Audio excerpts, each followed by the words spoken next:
kayo paano ba gumawa ng resume sa loob ng web page o using HTML. So for example, type ko is Marian. Yung spelling pa. Marian Nicole, then BR. Bakit kaya ako maglalagay ng BR? Kasi gusto ko yung Castillo nasa ilalim ng Marian Nicole. Tapos BR. Okay, so check na natin. Silipin natin kung ano ba ang output na to. So file, save as. Sa desktop ko na lang ilalagay. Yan. Again, ang pangalan is activity 2, then your name, M. Castillo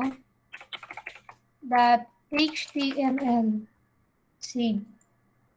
Silipin natin kung ano itsura niya. Okay, so ito yun, class. Double click, so ito na siya. Nakita nyo yung nasa ilalim na. Ito yung tags niya para ma-review nyo. Yan yung tags niya, class. Pero may napapansin kayo, di ba, na may closing din na BR na ganyan. May nakikita kasi akong ganun eh. Okay lang din naman. Pero yung, yun nga, yung BR, hindi siya lalagyan na ganyan kasi empty tag siya. Parang horizontal rule, hindi rin siya kino-close. Kasi once mo lang siyang i-call, automatic, i-apply na lang niya yung isang linya o kaya yung BR, pag kinol mo siya, automatic, ano yun, enter. So for example, gamitin ko pa si BR dito kay Marian. Yan, BR. Ano ang nilitaw sa kanya? Tandaan nyo kasi pag naka-asterisk, hindi pa siya nasa-save. So, kailangan i-save natin para mag-update siya dito. So, pag nirefresh ko yan, ayan na. Bumaba na si Nicole. So, yun po ang use ng BR. Pang-enter siya. Okay, so, tanggalin ko na muna yung BR na to. Kasi nga, di ba, resume yung gagawin ko. Okay. So, for example, maglalagay ako ng address sa baba. Ito address. Open ko na dito para mabilis tayo. Kasi mahaba yung tags na ito eh. Ang dami.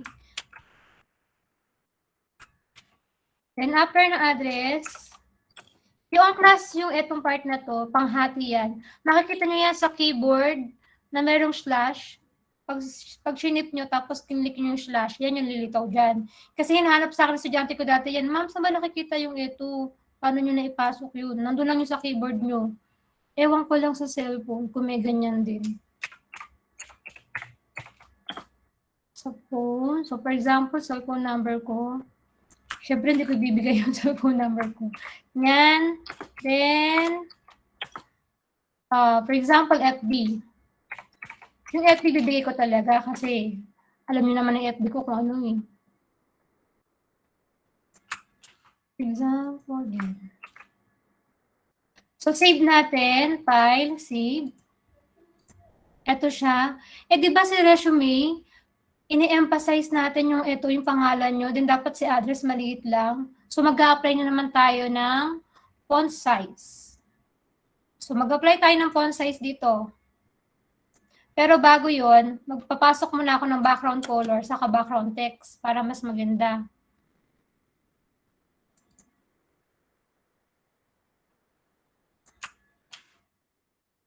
Sa loob ng body, doon ako nagpasok ng background color and background text. Then, bago doon sa ano, ito ako maglalagay ng font.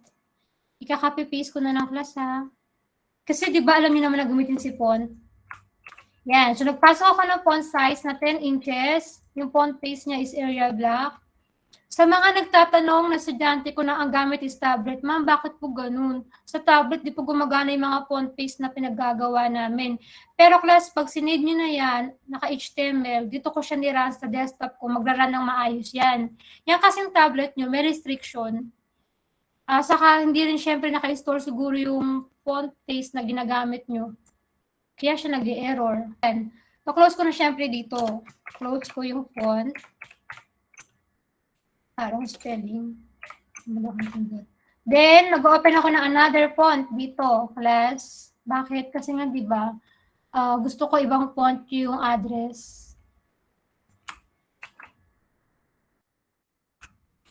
Then, hindi ko siya i-close. Kasi, gusto ko lahat ng font size na 3 inches, mag-a-apply siya sa lahat ng nasa loob na itong ipapasok ko sa body. Then, yung font niya, gusto ko Arial din sa lahat. So, try nga natin silipin. File, save, refresh. Ang ilitan ko. So, ayan siya. Paano ma'am kung gusto ko kasi yung Novaliches, Quezon City, iba yung kanyang font color. Gusto ko red. Saka ito gusto ko rin po red. Ito gusto ko rin ay red. Para ma-emphasize po siya na yung information niya. So, punta tayo doon. Balik tayo doon. Sa pagitan ng, dyan sa Novaliches na yan, dyan ako magpapasok ng another font. Font color red naman, class. So, dyan, class, maglalagay ako ng, yan, font color equals to red para mag-red siya. Then, di ba, ano bang sakop lang niya? Di ba sabi ko hanggang Quezon City? Kuklose ko syempre yung font. Then, dito sa number na to, para ito is naka-red, maglalagay din ulit ako ng another font. Copy-paste ko lang yung font red. Then, kuklose ko syempre para hindi maapektuhan yung kasunod. Para yung FB na to, color dark blue pa rin siya. Yung HTTP lang ang naka-color red. Then, syempre, kuklose ko yung font. Plus, pag kinlose nyo yung font, syempre, babasahin ni HTML. Ano ba yung font na inopen mo sa kanya na malapit? Di ba si font color red? So, yun yung i-close niya. Para sa susunod na mga data na ilalagay nyo sa baba, dark blue na siya. See? Refresh. Ayan na siya. Nag-color red na siya. So, ngayon, meron na tayong information sa taas. Meron na tayong header. So, dito na tayo magpapasok ng objective. Di ba sa mga may objective? Maglagay tayo dito ng objective. Siyempre, i-BR ko muna para bumaba siya. Pero this time, dalawang BR. Parang enter, enter. Enter, enter siya. Then, after na enter na yan, maglalagay na ako ng objective. Yan, to gain valuable. Bakit mo may BR doon? Para after na objective, sa ilalim nun, dun pala mag-start yung to gain valuable knowledge. So, pag sinilip natin to class, check natin file, save, refresh. Ayun na siya, yung objective, pumasok na. Kaso ma'am, dapat po may linya dito sa taas para po mas magandang tignan. So, doon na tayo magpapasok ng horizontal rule. Maglalagay ako dito ng HR. File, save. Nirefresh ko. Nakita nyo, nagkaroon ng line. Ma'am, gusto ko pong kulayan yung HR. Gusto ko iba yung size. Oo, party pa rin yun ng ating discussion ngayon. Kasi di ba modifying horizontal rule? Paano siya i-modify? So, sa loob ng HR, maglalagay tayo doon ng, syempre, ng color and size. Copy-paste ko na para... Maglalagay ako ng color and size. So, save natin. Tingnan natin yung effect niya. Ayan, lumaki yung... Nagkakulay na siya, tapos lumaki. Yun yung size class, pag ganun. Yung size niya, hindi yung width, Nagigets ba class? Para santong yan. Yes, Ezekiel, nagtaas na ka man. Ano po yung purpose ng dalawang BR sa may first one? Para mag-enter. Try mo dito yun, no? Enter, enter. Kung gusto mo, for example, sobrang layo naman, ma'am. Magbawas tayo ng isang BR. Didikit na siya. Yan. I-save ko. File, save, refresh. Ayan na siya, umangat na. Balik kong ganyan. Pero isa na lang para mas magandang tignan. Bababa na nga yung C to gain. Yun lang ang purpose ng BR natin para magpasok tayo ng enter. Instead na mag-create ka ng maraming paragraph, gamitan mo na lang ng BR para mag-enter siya na mag-enter kung meron kang i-enter. So, yun yun. Education naman class. Pero bago tayo pumunta sa education, magpapasok pa ulit ako ng another horizontal rule dito. Para naka-divide siya. Meron siyang division. Control C. Ipa-paste ko dito. So this time class, ibang color naman ang ginamit ko. Then yung size niya, iba rin, 20 na, instead na 30. Gumamit na ngayon ako ng width. So, ma'am, para saan po itong color? Ano po ibig sabihin na to? Ha? Yes, Yung pang hex code mo. ano? Hex code. Oh yes, yung hexadecimal code to para sa mga color. So for example, punta tayo dito para mas mga-guess ng classmates nyo kung ano ba yung yan, hex value color. Ginagamit siya kapag meron kang gustong color. Kasi minsan dito sa ating notepad, yan, sa ating HTML na yan, pag nilagay mo is red, ibang red na shade yung pinapakita niya. Dumidepende siya sa monitor kasi Kaya kung gusto niya exact value, ang exact color yung lalabas, hanapin niyo na yung hexadecimal color niya. For example, dito, gusto ko is etong kulay na yan. Di ba ang hex value niya is hashtag FFCE30. So type natin. Ano ba ito? May nag-chat. So, FFCE30, yung hex value, tama ba? FFCE30. So, file save natin, file save. Punta ako dito, refresh. Ayan siya, oh. Ganyan yung kulay na kinopya. So, gets nyo para saan si hex value? So, after that, di ba sabi ko maglalagay ako ng education. Then, syempre, BR. Para mag-enter sa ilalim ng education, maglalagay ako ng for example, 2017 to 2019, 2017 to 2019, tapos, for example, nag-space ako ng ganyan. Gusto ko lagay is Lagro High School. Graduate na ako kunwari ng Lagro High School. Ganyan. Then, check natin kung mag-take effect ba yung spacing na to. Or hindi lang din. Didikit lang din siya. Save natin ha. Save, refresh. Hindi siya nag-take effect. Kasi class, meron siyang tags para sa spacing. Ano ba yung tags para sa spacing? Ito na, gagamit na ako ng saan ba yun? Yan. Then, NBSP. Tatanong niyo ba, class, yung tags na to? Yes, Yan. ma'am. For example, gusto mo medyo lumayo siya. Space mo lang ganyan. Para magkaroon talaga ng spacing. Ngayon, silipin natin. Ano ba? Nagkaroon ba siya ng spacing? File, save. Punta dito, refresh. Ayan, nagkaroon na siya ng spacing. So ngayon, for example, sa ilalim nun, gusto ko maglagay syempre ng address ng Lagro High School. So since sa ilalim ako maglalagay, mag-insert naman ako ng BR. Parang line break, di ba? Next. Okay. So, Control C. Pinakopy ko na kasi wala pa tayo sa gitna na ginagawa ko. So, kung papansin ninyo, daming NBSPU. Part yan ng spacing. Kasi di ba sa baba, dapat pantay siya dito sa ilalim eh. So, magkakaroon ng space para pumantay siya dito. Tingnan natin kung papantay ba. Mag-adjust na lang tayo mamaya kapag hindi pamantay. File, save, refresh. Hindi pumantay kasi sila grow, di ba? Kulang pa ng space. O balik tayo sa notepad. Maglagay tayo ng isa pang space kay Lagro. Control C. Control V. For example, class, nagkamali kayo ng tag. Naging ganyan lang, NBS. File save natin. Check natin na nililitaw. Lumitaw yung NBS, so ibig sabihin nun, error tags. So, madaling malaman kung nasan yung error. Lagyan nyo lang ng P. File, save, refresh. Ayan na, pumantay na siya. Nagigets nyo, class? Gusto ko pa maglagay ng with highest honor. For example, sa ilalim. With highest honor. Sa ilalim na to. So, VR. Yan. Check natin kung pumasok ba with highest honor na yan. Save, refresh. Ayan siya, pumasok, di ba? So, next objective natin, yung elementary naman.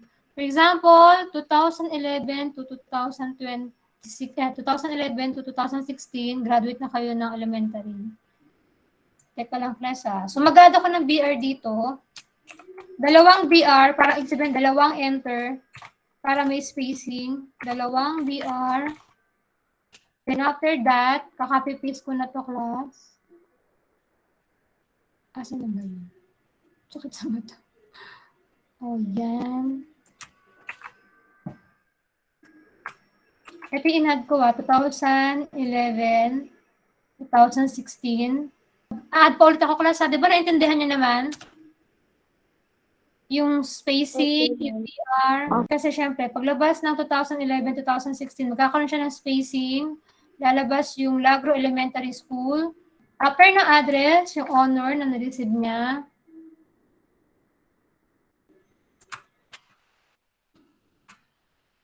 So, yan. So, try natin file, save, silipin natin. Ano ba yung output niya? Ayan na siya. Lagro High School sa Lagro Elementary School. So, for example, tapos na tayo sa objective education. Doon na ngayon tayo sa skills. So, syempre, magpapasok na naman tayo ng horizontal rule. Sa ilalim yan, pasok ako ng horizontal rule na yan. Tapos, class, dito, 15 na, kanina 20, di ba? Etong width na to, tinutukoy dyan yung width na to, ha? Yung width niyan. Depende sa inyo kung gaano kalaki yung width na gusto nyo. So, sa akin kasi 1,000 lang nilagay ko. Yung align, left. Pag kasi ni-write mo yan, syempre, pakat ako sa inyo, ano yung mangyayari pag ni-write ko. File, save, punta dito, right. So, nagpunta siya sa right side. Yun yung use ng align right. Ila-left ko na lang. Para pantay-pantay, left. File, save. Check natin. Yan. So, sa ilalim na to, pasok ako ng skills. Babasahin ko sa inyo, ha? So, ito yung skills, di ba? So, skills, enter, ibig sabihin ng BR. Sa ilalim ng skills, magkapasok ako ng oriented in Microsoft Office such as, meron siyang BR, ibig sabihin enter. Sa ilalim nun, medyo naka-indent siya, kung alam niyo, or tab, kung gumagamit kayo sa Microsoft Word. Kasi gumamit ako ng spacing. Then, Microsoft Office Word, BR, sa ilalim nun, may spacing na naman. Microsoft Office Excel, BR, ibig sabihin sa ilalim ng Microsoft Excel. NBSP ulit, Microsoft Office, then BR. This time, sa capable of making web pages, hindi na ako gumamit ng spacing. So, ibig sabihin, si oriented, saka si capable, magpapantay dapat yan. So, silipin natin kung nagpantay ba siya. Save, refresh. Ito siya, ang di lang pumantay si Microsoft Office Word. So, i-adjust natin. Mag-add pa tayo na isa pang NBSP kay Microsoft Word. Dito yon. Add tayo na isang NBSP. Yan. Then, file, save, refresh. Pumantay na siya, di ba, class? Last na to, yung reference, character reference. Mag-add ako ng another.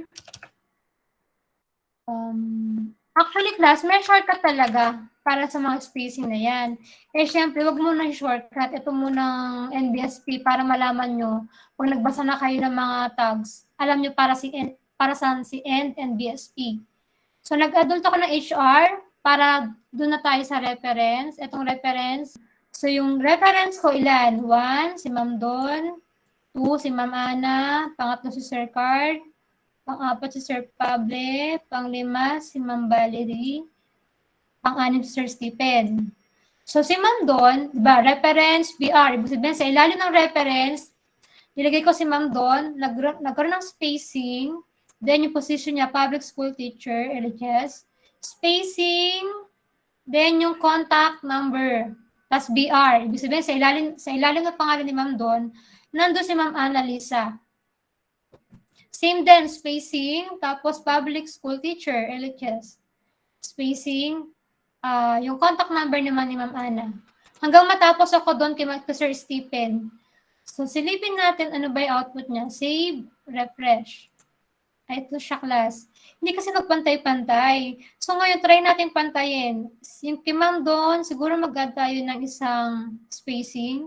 Kay Ma'am Ana, hindi, kay Ma'am doon, 2 spacing. Kay Ma'am Ana, 1 spacing. Kay Sir Carl, baka mga 3 spacing. Okay. Doon muna tayo kay Ma'am Don, Manansala. Mag-add tayo ng, dito sa public school, isang spacing.